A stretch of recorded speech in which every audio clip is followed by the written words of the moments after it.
So the interface with cognitive science, since we need to come to that, and what was the subject of, we have to deal in such a short time, with brain plasticity. Brain was thought to be more or less fixed. All the neuronal connection in numbers and quantities were thought till the last 20 years, thought to be more or less fixed when we reach the adult age.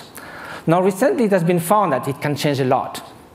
A violinist, as we heard, we have done 10,000 hours of violin practice. Some area that controls the movements of fingers in the brain change a lot. Increase and reinforcement of the synaptic connections. So can we do that with human qualities, with loving kindness, with patience, with openness? So that's what those great meditators have been doing. Some of them who came to the labs, like in Madison, Wisconsin, or in Berkeley, did 20 to 40,000 hours of meditation. They do like 3 years retreat where they do meditate 12 hours a day, and then the rest of their life they would do that 3-4 hours a day. They are real Olympic champions of mind training. This is the place where they meditate. You can see it's kind of inspiring.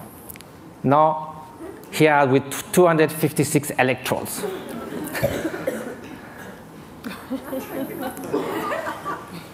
So what did they find? Of course, same thing, the scientific embargo. A paper has been submitted to Nature. Hopefully it will be accepted. It deals with the state of compassion, unconditional compassion. We ask meditators who have been doing that for years and years and years to put their mind in a state where there's nothing but loving kindness, total availability to sentient being.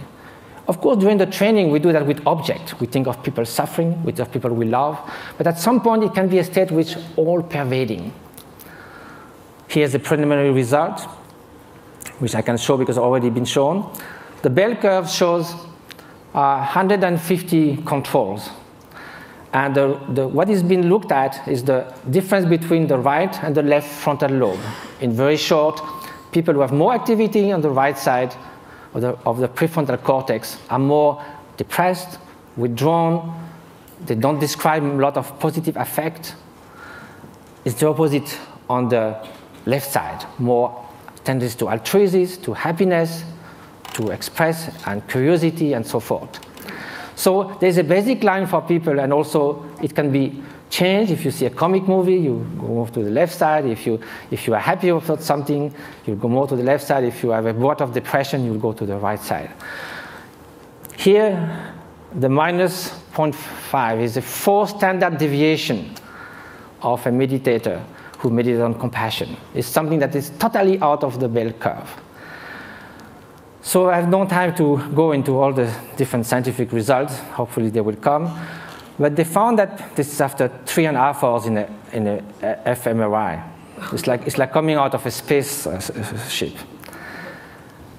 Also, it has been shown in other labs, for instance, Paul Ekman's labs in Berkeley, that some meditators are able also to control their emotional response more than it could be taught.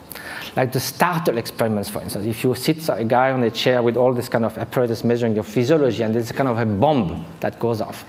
It's a so instinctive response that in 20 years, they never saw anyone who would not jump. Some meditators, without trying to stop it, but simply by being completely open, thinking that that bang is just going to be just a small event, like a shooting stars, they're able not to move at all.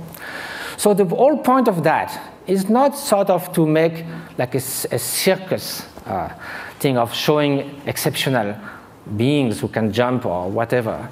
It's more to say that mind training matters. That this is not just a luxury. This is not a supplementary vitamin for the soul. This is something that's going to determine the quality of every instant of our life. We are ready to spend 50 years achieving education. We love to do jogging, fitness. We do all kinds of things to remain beautiful. Yet, we spend surprisingly little time taking care of what matters most, the way our mind functions, which again is the ultimate thing that determines the quality of our experience. Now, compassion should also be put in action.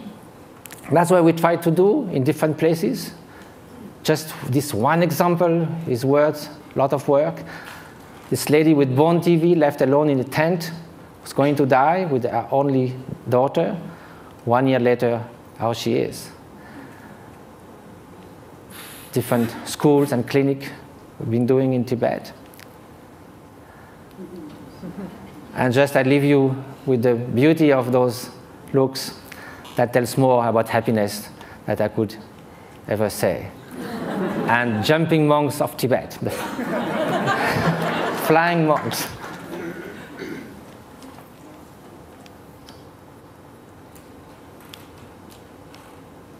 Thank you very much.